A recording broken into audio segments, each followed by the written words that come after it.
여러분 안녕하십니까? 헬로티비 뉴스입니다. 첫 소식입니다. 얼마 전 부천도시공사가 국세청으로부터 200억 원이 넘는 5년치 부가가치세를 부과받을 위기에 처했다는 보도 전해드린 바 있습니다. 네, 세법 해석을 놓고서 세무당국과 지방공사 간의 입장이 달라 법적 다툼이 불가피한 상황이었는데요. 당장 연말까지 약 20억 원을 내야 할 처지입니다. 이관성 기자가 전해드립니다. 5년치 부가가치세가 누락됐다며 부천도시공사에 과세를 예고했던 남부천 세무서가 최근 2021년 부가세부터 과세 통보했습니다. 부천도시공사가 당장 연말까지 내야 할 2021년 부가세는 13.7억 원, 가산세까지 더하면 19.8억 원을 납부해야 합니다. 당초 국세청이 예고했던 부천도시공사의 5년치 부가세 누락분은 213억 원이었습니다. 부천도시공사는 과세 범위에 문제가 있다며 세무당국에 항의했고 매출로 볼 수 없는 각종 비용을 제외하고 현재는 부가세가 122억 원 정도까지 줄어든 상황입니다. 부천도시공사는 일단 2021년 부가세분을 납부한 뒤 4년치분을 납부 연장 신청할 계획입니다. 납부가 연장되는 사이 조세심판 청구와 행정소송 등을 통해 부가세 납부가 부당하다는 입장을 펼칠 예정입니다. 저희가요, 이 부분은 조세 불복 절차를 진행합니다. 그다음에 조세 심판 청구도 받아들이지 않으면 행정소송을 통해서 바로 잡을 건데 기본 원칙에 비춰보면 상당히 저희 입장에서 상당히 부당한 과세다 하는 주장을 강하게 펼칠 거고 저희가 세무 대리인들하고도 미팅하면서도 이야기를 해 우리가 너무 억울하다. 국세청은 부천도시공사가 부천시로부터 위탁받아 대행하는 주차와 체육시설, 지하도 상가 임대 사업 등을 매출 사업으로 보고 부가세를 신고하지 않았다는 입장입니다.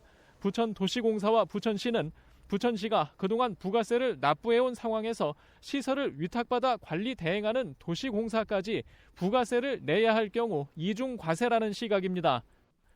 조세특례제한법은 지자체로부터 위탁받아 대행하는 지방공단의 대행사업비 관련 부가세를 면제하고 있습니다. 동일한 사업을 수행하는 지방공사는 당초 면제 대상에 포함되지 않았다가 지자체들의 이의 제기로 지난 2017년 시행령 개정을 통해 부가세를 면제받기 시작했습니다. 실제로 지난 2017년 시행령 개정 이후 안산도시공사가 225억 원을 면제받았고 성남도시공사와 의왕도시공사도 각각 178억 원과 70억 원을 면제받았습니다.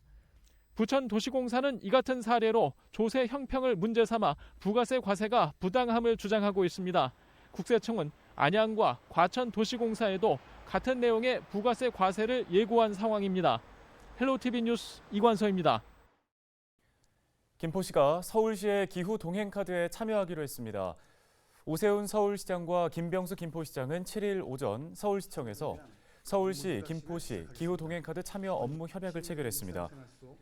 기후 동행카드는 서울시가 내년 1월부터 선보이는 무제한 대중교통 이용권으로 매달 6만 5천 원을 내면 서울 시내에서 지하철과 시내버스, 마을버스, 공공자전거를 무제한으로 이용할 수 있는 정액권입니다. 서울시와 김포시는 기후 동행카드 적용 범위에 김포 골드라인과 김포 광역버스도 포함하기로 하고 가격 등 세부 내용을 추후 논의해 나갈 예정입니다. 김포시 적용 기후 동행카드의 가격은 김포 골드라인 포함 시 6만 5천 원에서 7만 원, 김포 광역버스가 포함될 경우에는 10에서 12만 원 수준이 될 것으로 예상됩니다.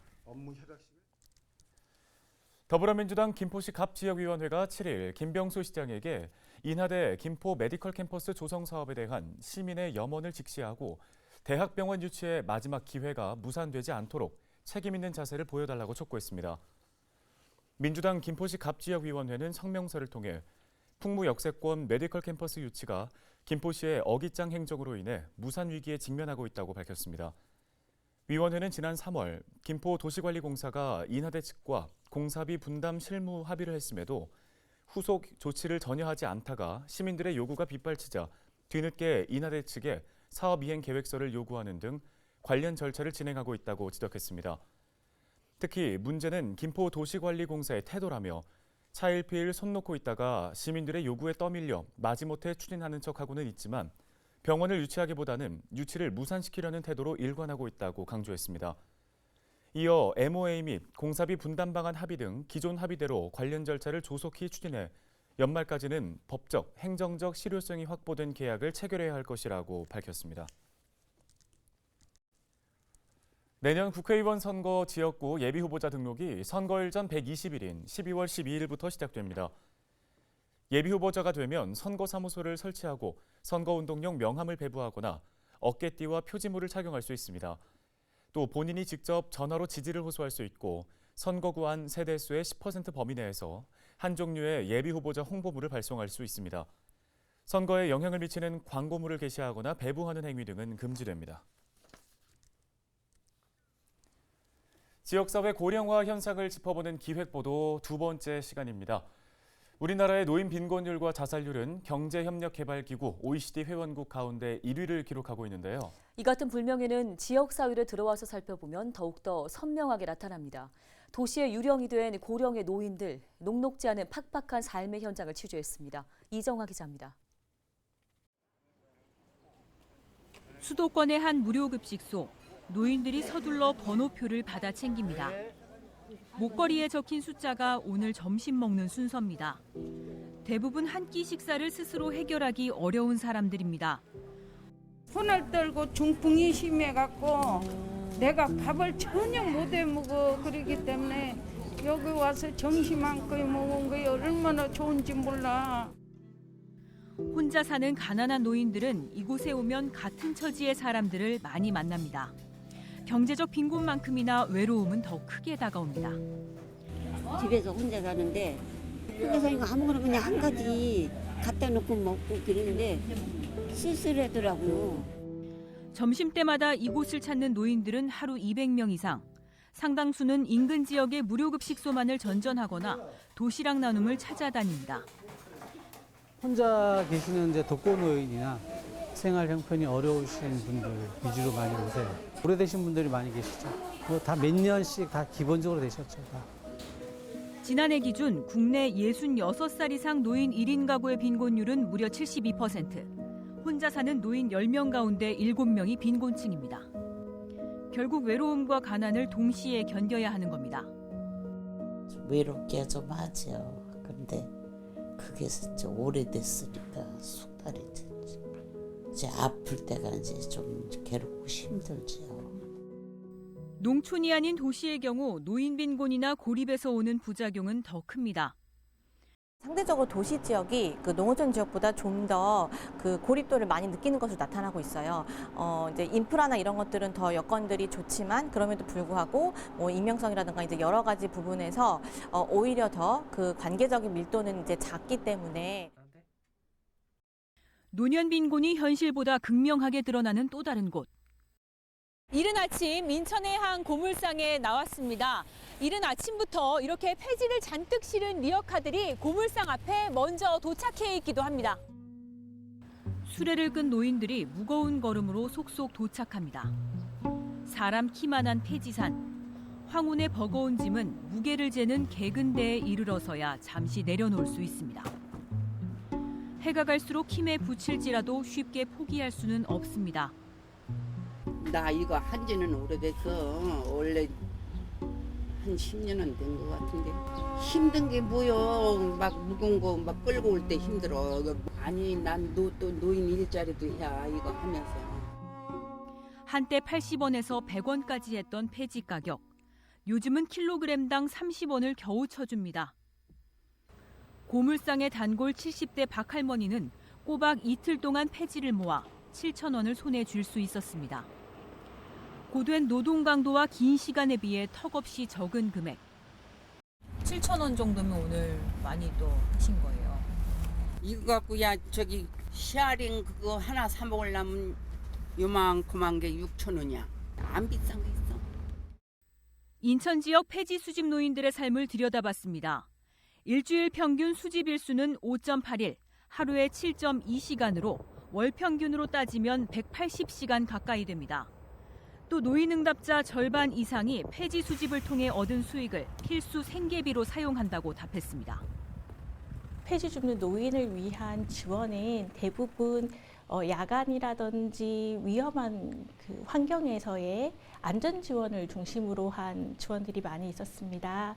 경제적인 측면의 지원을 원하는 것이라면 필요하다면 그런 부분들에 대해서는 노인 일자리라든지 기초연금의 증대라든지 이런 것들을 통해서 지원이 필요할 것이고요. 결국 공공에서의 관심과 지원이 더욱 필요할 수밖에 없습니다. 지역사회 통합돌봄 정책 같은 것들이 중요한 또 대안이 될 수 있겠고요. 고립감이 심해지는 경우들이 있기 때문에 일자리 제공이나 이런 노동시장에서의 계속 관계를 계속 갖도록 하는 그런 어떤 취업 정책 이런 것들도 또 중요한 대안이 될 수 있을 것 같습니다. 지난 2021년 기준으로 생활비를 스스로 번다고 응답한 노인들은 이미 90%를 넘어섰습니다. 고령 인구 비중은 계속 증가해 오는 2025년에는 65살 이상 노인 인구가 전체 인구의 20%, 2050년에는 40%를 넘어서 절반 가까이로 치닫습니다. 모두의 일이 될 초고령 사회 초읽기. 이대로 더는 안 되는 이유입니다. 꿈에도 꾸요 이거를. 내가 자식을 3남매를 대학을 19년을 해서 좀 살라고 열심히 노력했지. 남한테 피해 안 주고. 그러다 보니까 이걸 하니까 다른 사람들이 저 사람 망했나? 전부 의심하는 거야, 아는 사람은. 헬로티비 뉴스 이정아입니다.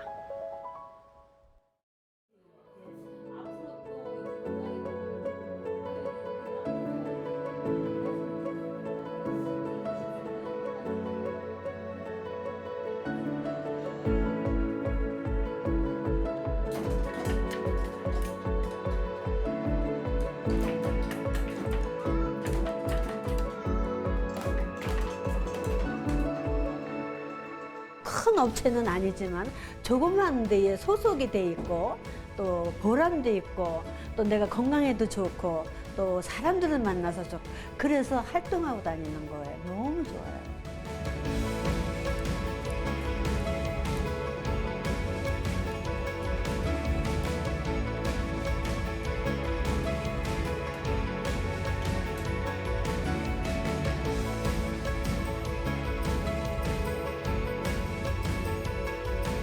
최고의 복지예요. 그게 없었더라면은 우리 노인들이 전부 다 우울하고 공원에 가서 맥없이 앉아 있고 그랬을 거예요. 그래도 무언가 활동 있게 할 수 있고 그러니까는 보람이 있죠.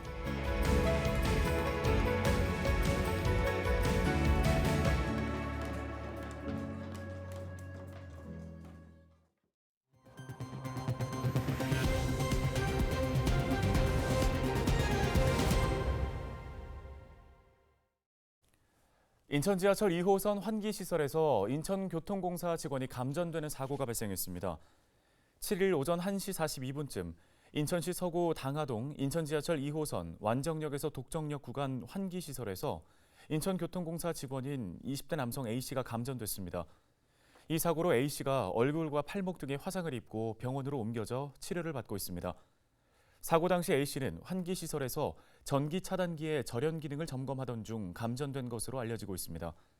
교통공사 측은 현재 구체적인 사고 원인을 조사하고 있습니다. 경기도가 포천시에 대한 종합 감사를 실시한 결과 허위 문서 작성 등 49건의 부정행위를 적발했다고 밝혔습니다. 주요 적발 사례를 살펴보면 포천시 소속 A씨는 행사 용역 사업을 추진하면서 특정 업체와 계약을 체결할 목적으로 과업 지시서를 허위로 작성했는데요.